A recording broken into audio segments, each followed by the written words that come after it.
Hi, this is Eternal King bringing you another LOR video today. So I want to talk a little bit about maximizing consistency in games of Eternal.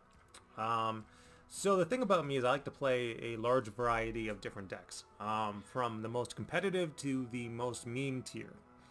And in those games that I play, I kind of aim for the same outcome, regardless of the power of the deck, which is to win. So I'm going to try to share some of that knowledge with you today. So for example, I played 4 games with 4 decks casually tonight. And 3 of those games, I won one of those games that I lost, which is my standard, 75% win rate into Eternal that I try to maintain, regardless of what deck I'm playing. So I'll run through those lists. I was playing Deep, which again is considered a 36% win rate deck, but again, piloted by me, it's going to do substantially better. So again, I won this game off of standard deep stuff, Soul Harvest to remove high value engines and champions being very important, early draw on dredgers, Lure of the Depths to essentially get your big units out faster, Abyssal Eye, and at that point you should be flipped on Nautilus. You play Nautilus, you get your free creatures thanks to the additional discount from Lure of the Depths, and then you kind of, win the game. And that's exactly what happened, and Shipwreck Hoarder with some treasures and blah, blah, blah, and leveled Nautilus. And, eventually salvaging once you're out of cards, and then, maybe you hit your Maokai. And so, like, the thing about that made my game consistent with a 36% win rate deck there was simply deck knowledge. So that's, a very, very important thing, is basically understanding the most competitive form of a deck concept goes a very long way towards winning a game. So in this case, knowing that Soul Harvest is MVP, an MVP card in Deep, that you pretty much always run, will only be better post Eddy nerfs, because that means there's going to be less big stuff running around in general. So Soul Harvest is just going to be amazing. So I always run Soul Harvest, and the Vile Feast, that's the anti-aggro tech. And everything else is kind of standard deep, everything that you need to win games. Very traditional deep shell here, other than the Soul Harvest. Your Undergrowths, your Vials, all that stuff.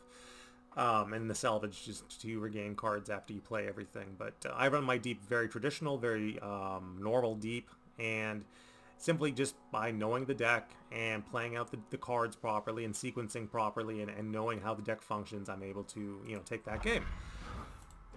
Second game I played was, and again, in no particular order, I did my normal Azir Irelia. Into Azir, I was playing Azir Irelia into ramp, and I already knew what I had to do to win there. I played Sparring Student, and then I played Ribbon Dancer, and then the opponents conceded. Because, again, that meant that there was 6 damage done to Nexus and 2 units on board before the opponent got to play a ramp card, and chances are he wasn't on like a 3 Avalanche, 3 Blighted list like he should have been, and so he just insta-GG'd and that was it. Why would he keep playing if he didn't build the deck properly? Third game was with good old Ziggs Poppy. So again, Ziggs Poppy, opponent built the deck poorly once again, and all I had to do was, do my normal aggro sequencing, which, again, a winning hand with Ziggs Poppy is literally just 3 1-drops in the opening hand, and like GG, Noxian Fervor, 1 Pokey, and like that game's over. It doesn't matter what the opponent does. So once again, the consistency there in each instance is just me like knowing the power plays of the decks and the win conditions of the decks and the opponent's lose conditions, and that's gonna make me exceptionally consistent. So that's 3 games right there back to back, and I usually do take when I'm playing ranked or when I'm ranking up.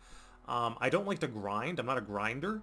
I usually only will play sets of 3 that I am constantly winning, because otherwise I don't have patience. So that's typically how I rank up. I rank up very, very fast once I start playing. Final deck I played is my own, meme tier deck, and it is Thralls. So again, I was playing into probably the worst Thralls matchup imaginable, which is the Teemo. But even into the Teemo, and again, they flip Teemo like tack number 2. So like they turbo Teemo as fast as you could humanly turbo Teemo. Even then, I knew exactly what I had to do. I succumbed to the cold, the Teemo, Avalanche next turn, board wipe, then start turboing out my thralls and, you know, going in for the swing.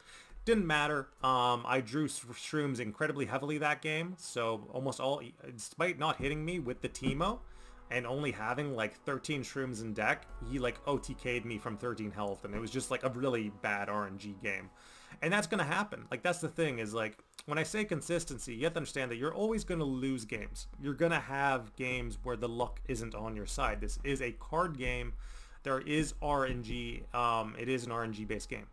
But if you're winning 3 out of 4 games and you're playing this format and you're ranking up with a 75% win rate, like, there's literally nothing in the world you need to worry about from a consistency perspective. You're doing everything you can, everything you possibly can to win. I even had like Rite of Negation for the Thrall swing, for the lethal swing. I even had Rite of Negation, but again, I overdrew on shrooms. So all the opponent had to do was Mystic Shot, then counter Mystic Shot. And, like, that's all they need to do, because I overdrew on 13 shrooms. And like, there's nothing you can do. That game's GG, right? Like, basically that's the dice roll losing you the game there. But again, that consistency, like, even though I knew it was a bad matchup, even though I knew there was a chance that I would just get RNG'd out of the game, even if I did everything right, I still sequenced all of my plays properly. I'm not ashamed of how that game played, because I played it for maximum consistency.